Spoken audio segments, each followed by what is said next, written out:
जम्मू आ गए, दिल्ली आ गए, अलग अलग जगह पे आ गए और अभी सरकार उनको करेगी फिर से हम मेरी बात समझ गए क्या? सबके साथ मर्डर हो जाता है क्या? सारी बहुएं जला के मार दी जाती?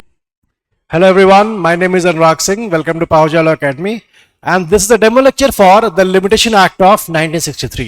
Right? So, the Limitation Act of 1963. Right? Now, first question: why do we need a Limitation Act? ठीक है? What is the basis? क्यों चाहिए हमें Limitation Act? ठीक है? देखो, there are 3 reasons for Limitation Act. ठीक है? यहां पर first there is a maxim. ठीक है? दिस मैक्सिम सेज इंटरेस्ट रिपब्लिके आर्ट सिट फिनिस लिटियम. आर्ट सिट फिनिस लिटियम. राइट? इसका मतलब क्या होता है? It is in the interest of the republic that there is an end to litigation. ठीक है? बिकॉज ज्यादा से ज्यादा लिटिगेशन होगी तो आपके राइट्स या जो भी ड्यूटीज है वो डिले ही होती जा रही है. ठीक है?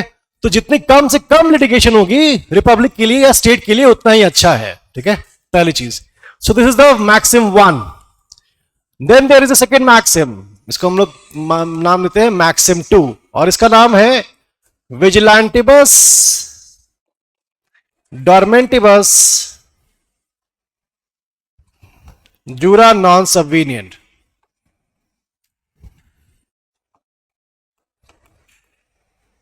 जूरा नॉन सबवीनियंट. राइट? सो इसका मतलब हमारा होता है कि law is going to assist those who are vigilant about their rights and not to those who sleep over it. So अगर आपके पास कोई कॉज ऑफ एक्शन है, कोई reason to file a suit है, तो you should file it as soon as possible. ठीक है? What you should not do is delay your claim. क्योंकि अगर मान लो कि अगर आपके पास कॉज ऑफ एक्शन है और आप अपना सूट नहीं फाइल कर रहे हो तो वहां पर लॉ प्रिज्यूम करेगा कि आपके ऊपर कोई इफेक्ट नहीं आया उसका. ठीक है? आपको कोई ड्रॉबैक नहीं हुआ उसकी वजह से. तो अगर आपके को इफेक्ट होता तो आपसे एक्सपेक्टेड है कि आप प्रॉम्प्ट एक्शन लेते. अगर आप प्रॉम्प्ट एक्शन नहीं ले रहे हो तो लॉ प्रिज्यूम करेगा कि you are not worried about your rights. ठीक है? Third is the doctrine of laches. ठीक है? द डॉक्ट्रिन ऑफ लैचेस और the doctrine of unexplained delay. ठीक है? देखो, जब भी कोई कॉज ऑफ एक्शन हो और वहां पर जब सूट हमारा फाइल होता है तो सूट अगर इमीडिएटली फाइल हुआ है तो आपके पास एविडेंसेस रहते हैं. ठीक है? लेकिन अगर वो कॉज ऑफ एक्शन होने के बाद भी आपने सपोज कि कई सालों तक सूट नहीं फाइल किया तो क्या होता है? एविडेंसेस में बी लॉस्ट. डिले का इफेक्ट क्या हो सकता है? एविडेंस आपका लॉस्ट हो सकता है. तो वो एविडेंस लॉस्ट ना हो इसके लिए हम लोग क्या करेंगे कि जल्दी से जल्दी सूट फाइल हो सके. पहली चीज. दूसरी चीज कि जब भी ऐसा हो कि पार्टी के पास एविडेंसेस अगर नहीं है, एविडेंसेस लॉस्ट है, तो वहां पर वो एक दूसरी चीज स्टार्ट कर देती है. वो क्या है? They start fabricating the evidences. ठीक है? तो कई बार वो लोग एविडेंस फैब्रिकेट करना भी स्टार्ट करते हैं. तो ये दोनों में से कोई भी चीज ना हो इसी के लिए हम लोग कहते हैं there should not be a delay in taking your legal remedies. ठीक है? तो जितनी भी आपकी लीगल रेमेडीज है उसको जल्दी से जल्दी आप लोग वहां ट्राई करो कि उसे अवेल करो कोर्ट ऑफ लॉ में. राइट? तो हम लोग ये देख रहे हैं कि सेक्शन जितने भी सेक्शंस हैं हमारे लिमिटेशन एक्ट में उनका लीगल बेसिस क्या है? 3 है. ठीक है? There should be an end to litigation. जल्दी से जल्दी खत्म करो. विजिलेंटिबस डॉर्मेंटिबस जूरा नॉन सबवीनियंट. अगर आपके राइट्स का वायलेशन हुआ है, लॉ आपसे एक्सपेक्ट कर रहा है प्रॉम्प्ट एक्शन. अगर आप प्रॉम्प्ट एक्शन नहीं लेते हो तो उसमें हम लोग लॉ क्या प्रिज्यूम करेगा कि आपको इसका राइट का जो वायलेशन हुआ है उसका कोई इफेक्ट नहीं पड़ा है. And if there is a lot of delay the evidences may be lost and they may even be fabricated. ठीक है? तो that is why we have a limitation act कि आपको ये 3 चीजों को ध्यान में रख करके ही हमारा बनाया गया है द लिमिटेशन एक्ट. ठीक है? नाउ एक बात याद रखना कि लिमिटेशन एक्ट को जब भी पढ़ना उसको ब्रॉडली 2 पार्ट में डिवाइड करना. एक होंगे हमारे सेक्शंस और दूसरे हमारे होंगे आर्टिकल्स. ठीक है? पहले डिवाइड कर दो सेक्शंस में और आर्टिकल्स में, ठीक है। सेक्शंस हमारे कितने हैं? 32 सेक्शंस है टोटल। आर्टिकल्स हमारे कितने हैं? 137 आर्टिकल्स हैं टोटल, ठीक है। अब देखो, पहले हम लोग सेक्शंस की बात कर लेते हैं, फिर आर्टिकल्स की बात कर लेंगे, ठीक है। देखो, हम लोग देखते हैं कि सेक्शंस में हम लोग क्या क्या चीजें पढ़ते हैं, ठीक है। अब सेक्शंस में 1 and 2, ठीक है, ये हमारे प्रिलिमिनरी है। 2 इज द डेफिनेशन क्लॉज, ठीक है। अब देखो, सेक्शन 1 टू में डेफिनेशन क्लॉज है, और देखो यहां पर कई सारी इंपॉर्टेंट डेफिनेशंस दी हुई है, ठीक है। जैसे हम, you must have heard many teachers से कि tort has not been defined in any statute. This statement that tort has not been defined in any statute is actually wrong, because section 2M of the Limitation Act, this defines tort. So there is a definition of tort. जैसे अगर तुम लोग पूरा CPC पढ़ लो, there is no definition of a suit, कहीं भी नहीं मिलेगी। You won't get a definition of suit, but section 2L में आपको सूट की डेफिनेशन मिल जाएगी। Although not a very good one, but still, I understand that it's a very bad definition, but still there is a definition under section 2L of the Limitation Act. तो कई सारी definition जो आपको कहीं और नहीं मिलती हैं, वो यहां पर मिलती हैं, ठीक है। इसलिए हमेशा ध्यान रखना कि सेक्शन 2 में डेफिनेशंस को आप ध्यान से पढ़ो, ठीक है। अब देखो, सेक्शन 2 और 1 is the preliminary, short, title, extend, commencement, ये सारी चीजें हैं। लेकिन कोई भी प्रोविजन सेक्शन 3 पढ़ने से पहले कोई भी प्रोविजन पढ़ो तो याद रखना कि उसे आपको 3 एस्पेक्ट पर पढ़ना पड़ेगा: सूट्स, अपील्स और एप्लीकेशंस, ठीक है। देन एप्लीकेशंस को आप फर्दर 2 में डिवाइड कर देते हो। 1 is execution applications and the other one is other applications, ठीक है। सो याद रखना कि कोई भी प्रोविजन पढ़ो, आपको ध्यान रखना पड़ेगा कि ये सूट्स पर अप्लाई होता है, अपील्स पर अप्लाई होता है, या फिर एप्लीकेशंस पर। एंड देन एप्लीकेशंस में आपको एक चीज का और ध्यान रखना पड़ता है कि ये एग्जीक्यूशन एप्लीकेशंस है या फिर अदर एप्लीकेशंस है, एनी प्रोविजन। जैसे when we start with section 3, ठीक है, if you have the bare act, go to section 3। Section 3 में वहां पर दिया होगा, section 3 is the bar of limitation. और बार ऑफ लिमिटेशन एक्चुअली क्या बोलता है कि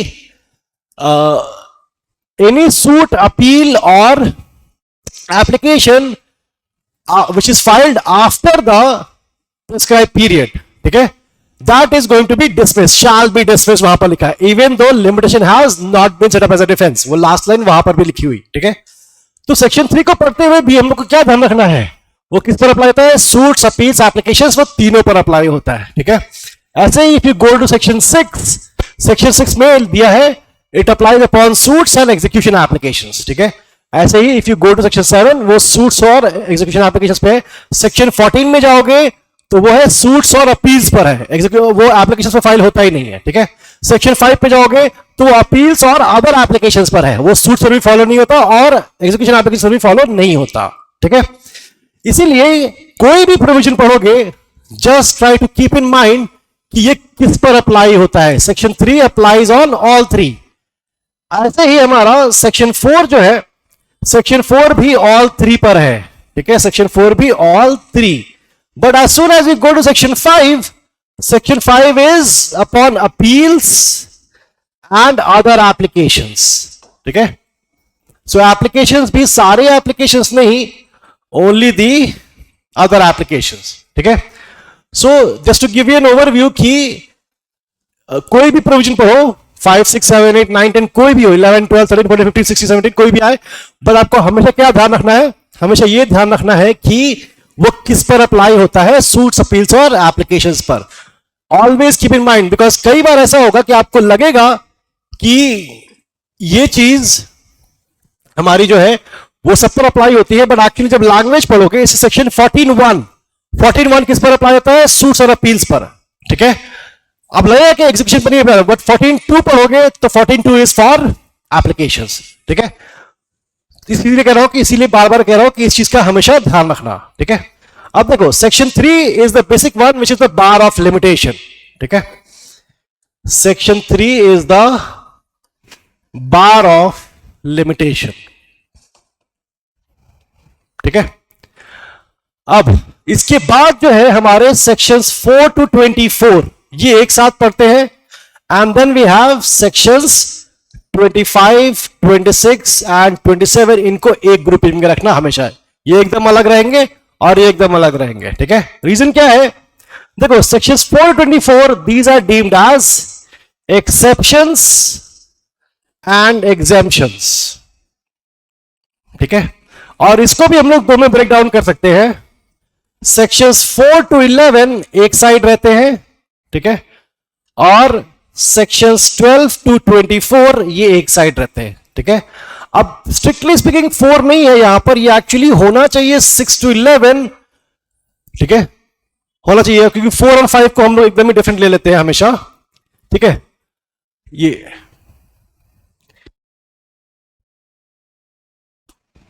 ठीक है, तो सेक्शन 6 to 11 एक साइड रहेगा और हमारा 12 24 एक साइड रहेगा। ठीक है, हमेशा ये इस बात को ध्यान रखना।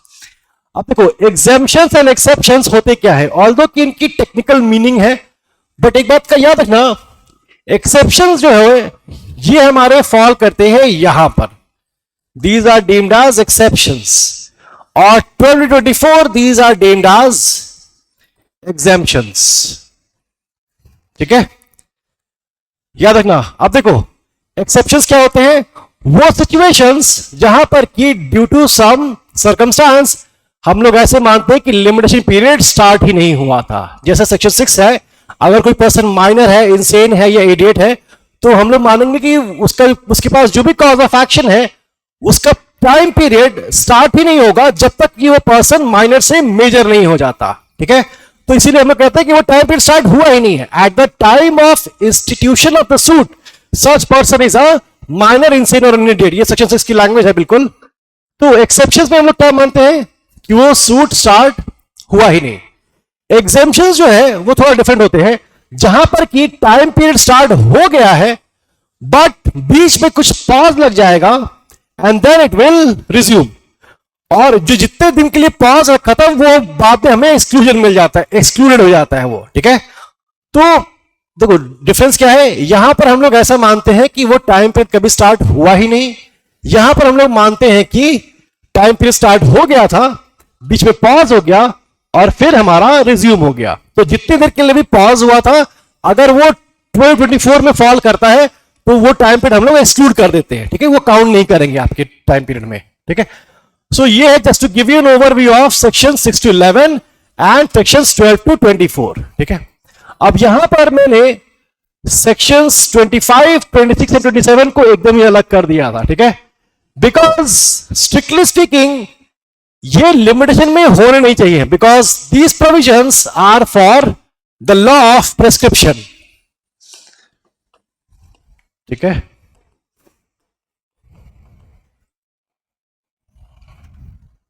ठीक है, देखो section 25 is acquisition of easement by prescription. Section 26 भी वैसा ही है, सर्वेंट एलिमेंट के लिए जो हेरिटेज होगी वो किसके पास जाएगी। एंड 27 इज कि जहां पर कि पीरियड ऑफ लिमिटेशन ओवर हो चुका है वहां पर प्रॉपर्टी का राइट्स किसके पास गया है, एक्सटिंग्विशमेंट ऑफ द राइट। ठीक है, याद रखना कि एक फ्रेज जो है वो लिमिटेशन में बार बार आता है, limitation bars the remedy but not the right. ये फ्री फ्रेज कई बार आएगा, limitation bars the remedy but not the right. ये phrase limitation bars the remedy but not the right, ये इसके लिए है।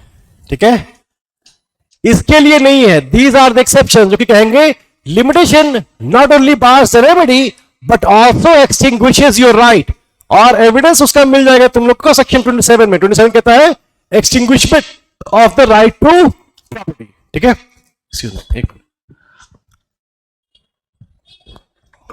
चलो।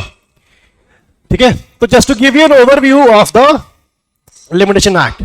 अब देखो इनके बाद हम लोगों को कुछ और जगह भी मैक्सिम्स का ध्यान रखना पड़ता है। सेक्शन 4 में देयर आर 2 मैक्सिम्स इन्वॉल्व। ठीक है, वन इज लेक्स कोजेट नॉन एड इम्पॉसिबिलिया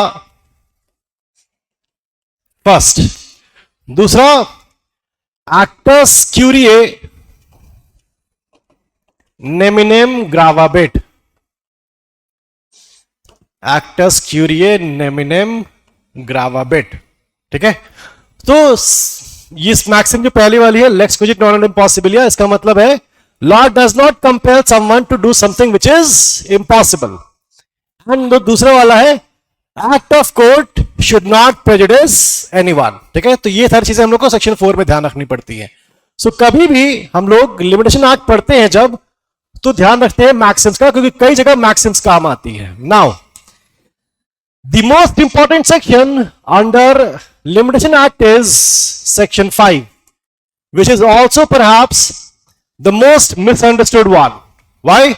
Because many times I have heard experienced teachers, much more knowledgeable than me and much more experienced than me, they say कि अगर सूट टाइम पे आपने फाइल नहीं किया तो सेक्शन 5 में कॉन्ड्रेशन और डिले हो जाती है। अगर सूट का एक टाइम पीरियड है फिक्स, 3 years, 5 years, 10 years जो भी हो, तो अगर आपने उस टाइम पे फाइल नहीं किया तो बाद में कॉन्ड्रेशन ऑफ डिले हो जाएगा, ठीक है।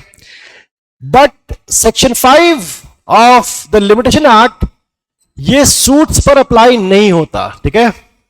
देखो सेक्शन 5 को हम लोग अक्सर बोलोगे ऐसे कॉन्डोनेशन ऑफ डिले, राइट। अब कॉन्डोनेशन ऑफ डिले हो तो जाता है बट कभी भी सूट्स का नहीं होता, ठीक है। याद रखना कि section 5 does not apply on, इसको ऐसे भी कर सकते हो कि हम लोगों ने जो थोड़े पहले किया था 3 को, जैसे कि सूट्स, अपील्स और एप्लीकेशंस, और फिर एप्लीकेशंस को हम लोगों ने 2 पार्ट में डिवाइड कर दिया था। एक हमारी होती है एग्जीक्यूशन एप्लीकेशंस और दूसरी हमारी होती है अदर एप्लीकेशंस, ठीक है। तो सेक्शन 5 किस पर अप्लाई होता है? सूट्स पर अप्लाई नहीं होता, अपील्स पर अप्लाई होता है, एग्जीक्यूशन एप्लीकेशन पर अप्लाई नहीं होता, अदर एप्लीकेशन पर फिर से अप्लाई होता है, ठीक है। सो इसीलिए मैंने कहा था कि section 5 is a misunderstood section, ठीक है। कि सेक्शन 5 में कई बार कहते हैं कि सूट का कॉन्डोनेशन ऑफ डिले हो जाएगा, सेक्शन 5 में नहीं होता। सेक्शन 5 सूट्स पर अप्लाई होता ही नहीं है। सेक्शन 5 किस पर अप्लाई होता है? It only applies upon appeals and other applications, ठीक है। सिर्फ इन्हीं दोनों पर अप्लाई होता है।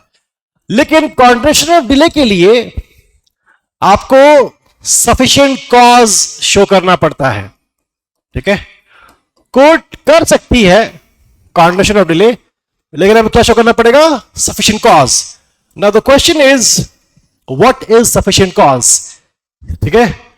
सफिशिएंट कॉज को समझने के लिए for the proper understanding reasonable cause, ठीक है। अब रीजनेबल कॉज क्या होगा और क्या नहीं होगा, दैट डिपेंड्स अपॉन सर्कमस्टांसेस, ठीक है। इसीलिए कई बार ऐसा भी कहते हैं कि कई बार ऐसा भी कहेंगे कि जो एक केस में सफिशिएंट कॉज हो सकता है, सेम में भी सेम रीजन दूसरे केस में सफिशिएंट कॉज ना हो, ठीक है। इसीलिए डिपेंड्स अपॉन द सर्कमस्टांसेस।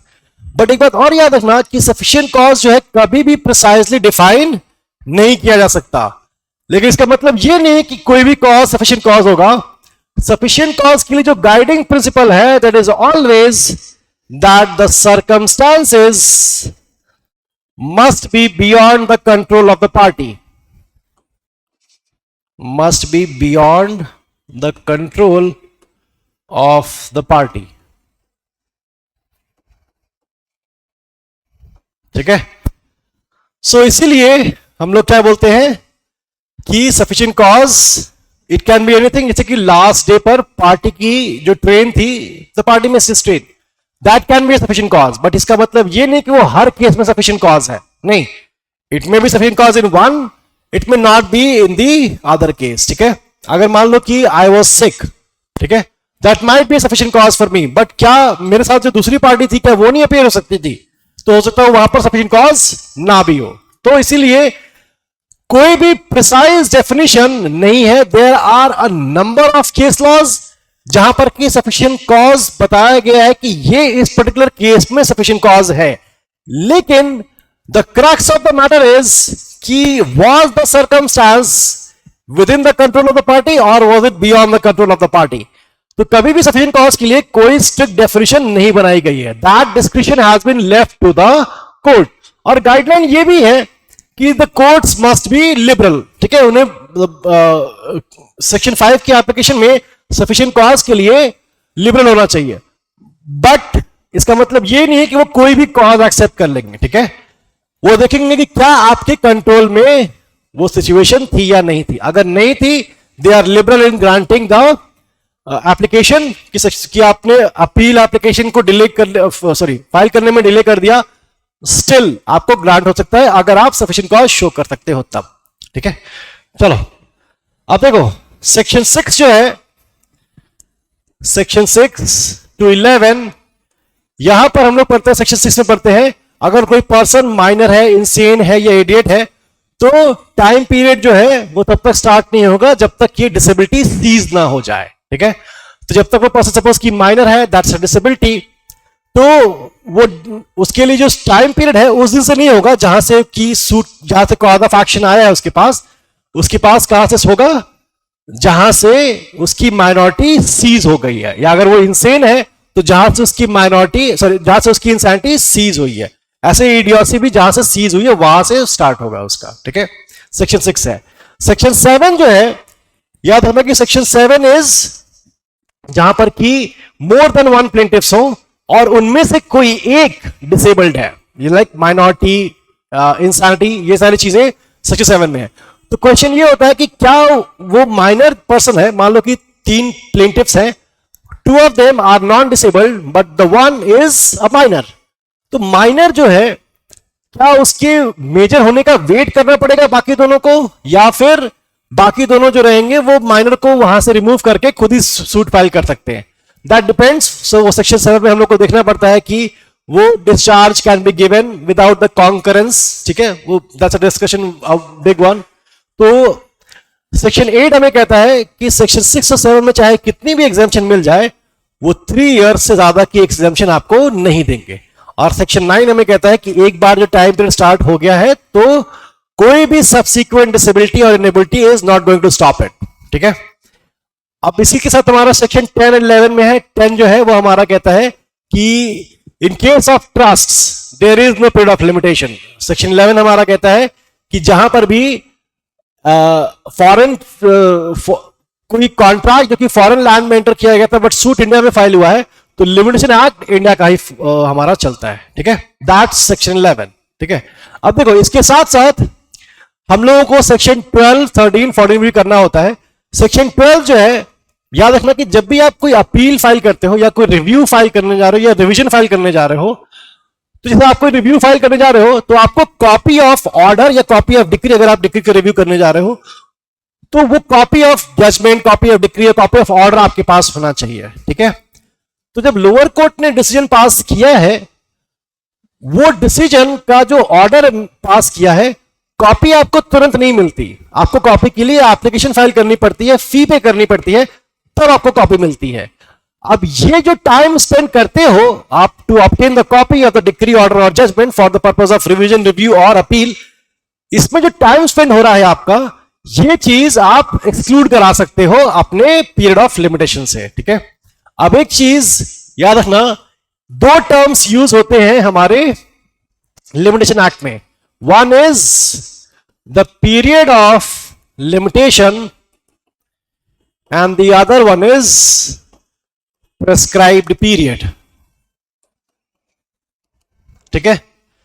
अब देखो कई बार हम लोग क्या करते हैं, ये सेक्शन 2J में ऑफ द लिमिटेशन एक्ट, उसमें ये डेफिनेशन दी हुई है, and perhaps the most important definition in the entire act. Period of limitation क्या होता है, जो भी शेड्यूल के सेकेंड कॉलम में, शेड्यूल के कॉलम 2 में जो भी प्रोविजन दिया हुआ है, वहां पर जो भी टाइम पीरियड दिया हुआ है, that time period is known as the period of limitation and that depends upon the description of the suit की 3 years, 5 years, 12 years, 30 years, 1 year, सारा कुछ वहां पर दिया हुआ है।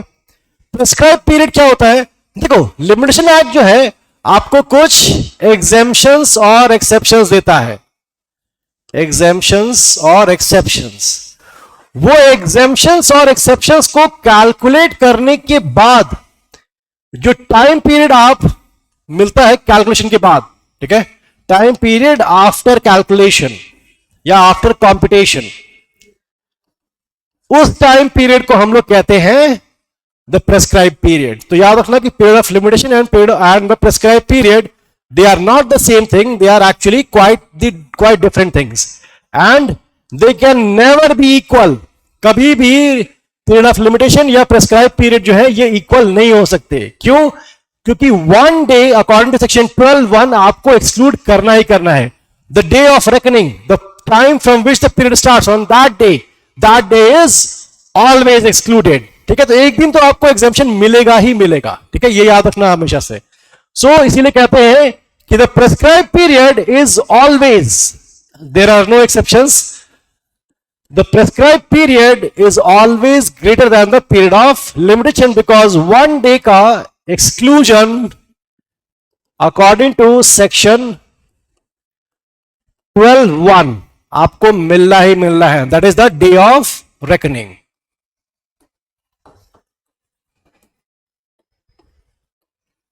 ठीक है, चलो। सो आज हम लोगों ने जस्ट एक बेसिक इंट्रोडक्शन किया है लिमिटेशन एक्ट का। आज इतना ही रखते हैं। Thank you everyone. Subscribe for more content.